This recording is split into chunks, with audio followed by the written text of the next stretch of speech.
ఇక్కడ ఆందోళన ఉంది. జగన్మోహన్ రెడ్డి గారు దైవ దర్శనానికి వెళ్తున్నాడు. ఆయన కూడా ఒక 6-7 కలిసి వెళ్తున్నారు. It is an official announcement.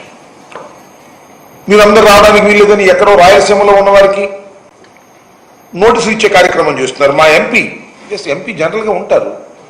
Tirumala MP గురుమూర్తి గారు వైఎస్ఆర్ కాంగ్రెస్ పార్టీ నుంచి గెలుపొందినటువంటి వ్యక్తి.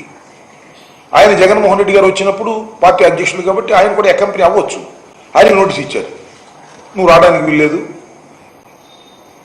జగన్మోహన్ రెడ్డి గారు వస్తున్న సందర్భంలో మీరెవరు కూడా కనపడడానికి వీల్లేదు అనేటువంటి మాట ఆయన చెప్తారు. దీనిలో చిత్రం ఏంటంటే, ఈ నోటీస్ చదువుతాను, పోలీస్ నోటీస్. 27/9/24 తేదీన మాజీ ముఖ్యమంత్రి వర్యులు వైఎస్ జగన్మోహన్ రెడ్డి గారు తిరుమల తిరుపతి సందర్శన